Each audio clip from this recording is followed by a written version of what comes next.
Maseches Kiddushin Daf primarily continues the Gemara's discussion of Kinyan Agav, and then it introduces the concept of Gilgul Shvua. So Kinyan Agav, as we've seen, is when you acquire non-movable objects, when you acquire land. You could also acquire movable objects along with it, even though you didn't do anything with those movable objects. And we're going to discuss 4 shilas as to how Kinyan Agav works. We're already in the middle of a discussion, which Gemara would like to conclude, as to when you are acquiring these movable objects by acquiring a piece of land, do those movable objects actually have to be on the piece of land, or can they be geographically separated from it? So the Gemara has brought a number of proofs already and rejected them. The Gemara now brings one final proof. The Gemara quotes Rava bar Yitzchak, the name of Rav, who speaks about 2 different ways you can have a chazaka and a document work together. And then the Gemara is going to have Rav Chia, who has a third way, a third different manner in which the document and the chazaka can work together to acquire something, and we will get a proof from that. So Rav says that there are 2 different categories of how the document works with the chazaka. So if you say to a pair of witnesses to acquire land for someone and to write a shtar for him. So you just say, acquire the land for Yankel and write a shtar for Yankel. So those 2 things are independent of each other. The kinyan is a chazaka and the shtar is a proof. In that situation, if they go ahead and they do the chazaka and they didn't write the shtar yet, and he wants to backtrack on the shtar, he says, you know what, I don't want him to have a contract of proof, so he can backtrack on the shtar because that's an independent thing. And the chazaka, he can't backtrack on because that was done already and the land's already acquired. So this is where the 2 are independent. Next, Rav says you could have a case where they're dependent one on the other, and that's where he says almanas. He says acquire this land on the condition that you write a contract for it. That means he wants the contract to be part of that acquisition. The kinyan is not chal without the shtar raya there. So since they didn't receive the shtar raya yet, the kinyan is not really chal, even though chazaka was already performed. And the halacha is that he can backtrack on both of them. Those are Rav's 2 cases. And Rav Chia bar Avin, named Rav Huna, adds a 3rd case. That is where the seller himself goes and has the contract written independently. So the contract exists separately. He did not ask the Eidim to write it. He had it written independently, and now he goes to the Eidim and he says, do a kinyan chazaka on this, and that kinyan chazaka will acquire both the land and the contract which I've already had written separately. So the halacha is that it works. The Gemara quotes a Gemara elsewhere, which says that once that you can have the shtar written separately for this seller, and when you acquire the land, you acquire the shtar along with it in whatever place it is. So you see, it doesn't have to be on the land. Here, what's happening? You're acquiring the land as a kinyan agav. You're acquiring the contract as well, even though it's not there. It says b'chol makom shehu. So you see, it doesn't have to be, the movable objects does not have to be on the land in order for the kinyan agav to work. So Gemara at first rejects this. Gemara says this is not your standard kinyan agav. The land has a handle. The handle is the contract because the contract is controlling the land. It is implying and it is informing who owns the land. And therefore, it's not just a random object. It's connected to the land even though it's not physically on the land. So Gemara says, no, it's not a valid rejection because we have a brisa on this case itself, which says, and this is that which we learned, that nechasim she'elam achrayis can be kind of with nechasim that yeshem achrayis. You can acquire movable objects with unmovable objects. So you see, this is a classic standard kinyan agav, and therefore you could learn that it does not have to be on the land in order for the acquisition to work. Okay, now the Gemara brings another question. Do you have to say be kind of kinyan agav? If somebody wants to do a kinyan agav, does the makne have to say to the kaina, acquire this land, and agav, acquire this metaltalin? Or does he not have to say it? So Gemara says, well, in our 2 cases which we quoted before, which we learned on the last daf, where somebody wanted to give over sheep and barrels of wine, and he gave a piece of land and said to acquire it, and that also was supposed to acquire the metaltalin. So there he didn't say b'kaina kinyan agav. So you see, you don't have to say b'kaina kinyan agav. So Gemara says, if you look carefully there, he didn't say acquire it either. He just gave it to him.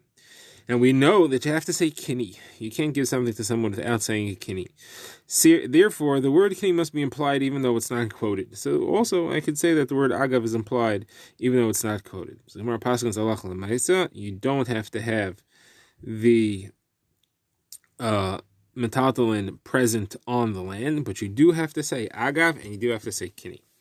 Okay, the Gemara's third shaila is, what if you are doing two separate kinyanim? There's a difference between the two kinyanim. The kinyan of the land and the kinyan of the metalton is not the same.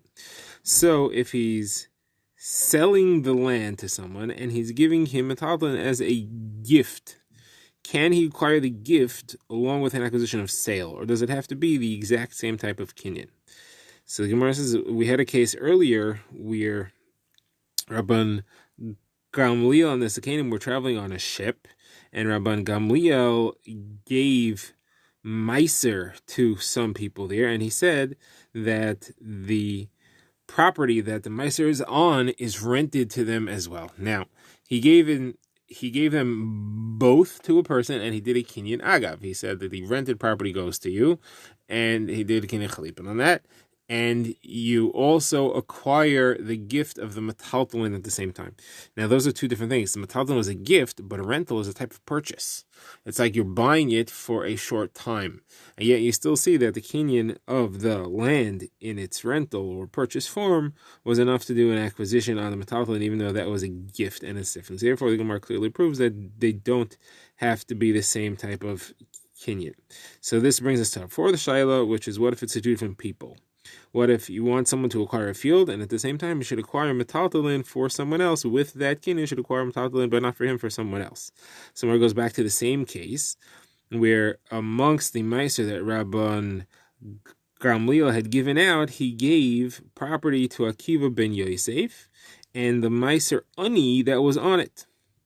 He rented the property to him and he gave the meiser ani to him. So you see, he was acquiring the property, but he was acquiring the meiser ani for the aniyim. So the Gemara wants to say two answers. First of all, what do we mean when we say that it's rented? We don't mean that it's actually rented. We mean rented to the meiser. That is rented to the purpose of the meiser, for the meiser enterprise, and therefore it's really going to the aniyim, not to Rabbi Akiva himself.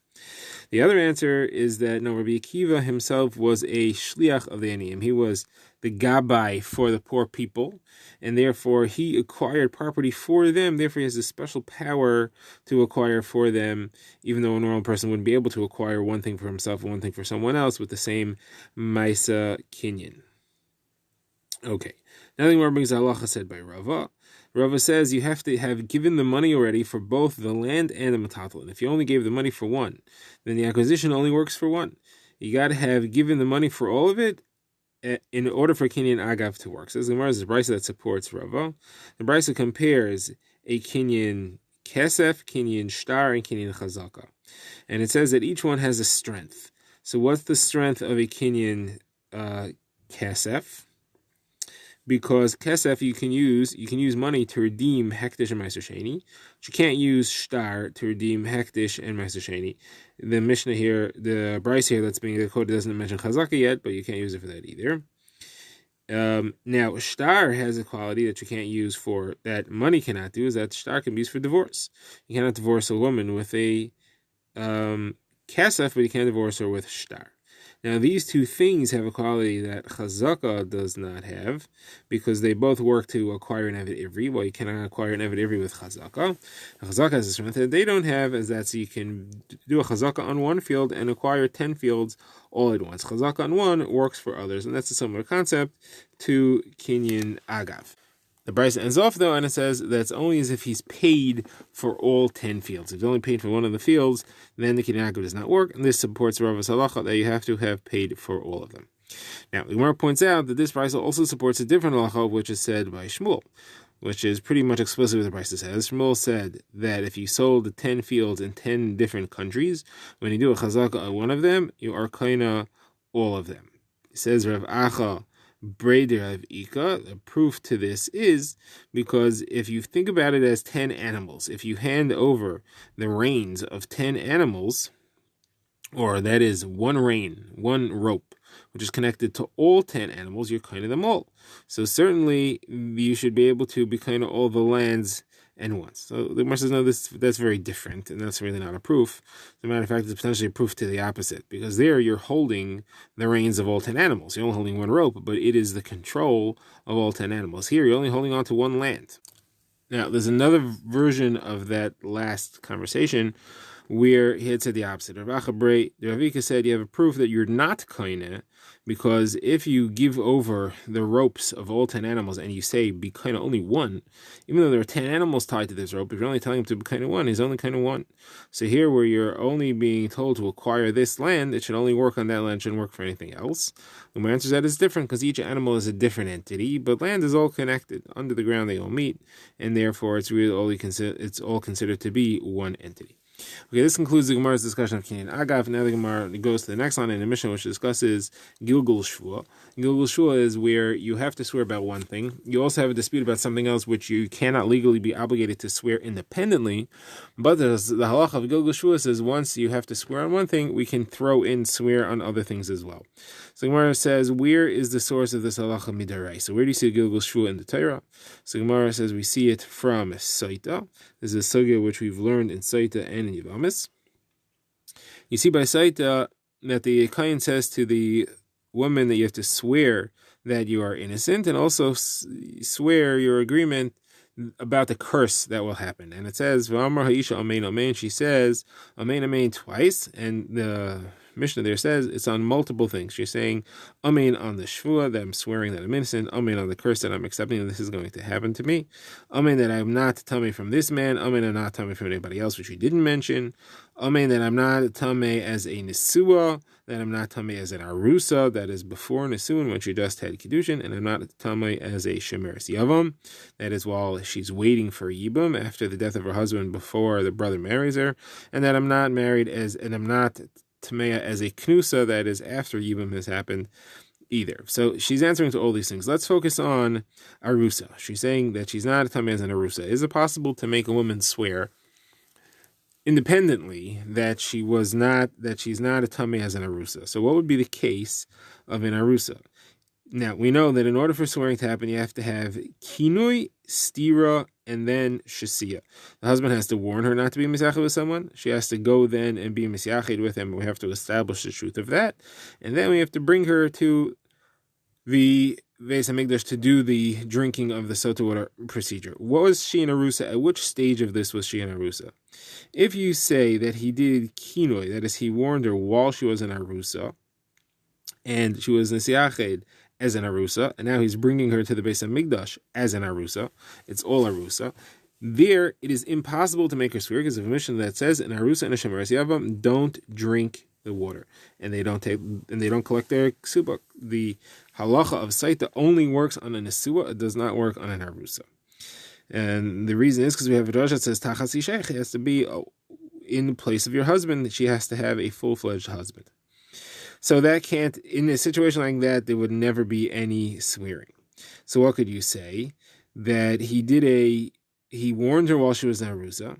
Then she was misyached, she had what's called stira while she was still in Arusa. Then they did nesuin, and now he comes and he wants to bring her to the Beis HaMikdash to make her drink. So here you can't, because by him doing nesuin, he must have done a bia. And if he did this bia after the stira, after she was misyached with the person that he warned her not to be, he violated an isser. He's not allowed to do that. And the halacha is that the sota water only works on her if he is completely innocent. But here he has some guilt, and therefore it's not going to work. Okay, now the Gemara doesn't mention why can't we have discussed where she became a nesua before this tira. That's discussed in the Gemara. The Gemara over there explains why that's not a viable option either. So says the Gemara, so what then is the situation? Then we're making her swear as an arusa, that she wasn't Tameya as an arusa. You can't make a woman swear as an arusa. So says the Gemara, this must be Gilgul Shua, that he didn't warn her while she was an arusa. He only warned her after she became an nesua. But once he's making her swear, he can make her swear that she did not become Tameya as an arusa either. So there you have the concept of Gilgul Shua. So Gemara says here you see it as far as Isurim, as far as halachos of Isser and Heter. We already see it as far as swearing to monetary obligations. So Gemara called Sanad Rabbi Shmuel says it's a kavachomer. If a saita who you cannot make any claims against with one witness, you have to have two witnesses to establish every step of the way. Two witnesses have to establish kinoi, two witnesses have to establish stira. There's no way to make her swear based on that. Yet you could still do Gilgul Shvua. So in a case of monetary issues, where if you have one witness supporting your claim, that's enough to make the person you're claiming against swear. So you see that the monetary issues, you have a stronger position. Certainly, you can make them swear based on Gilgul Shvuah.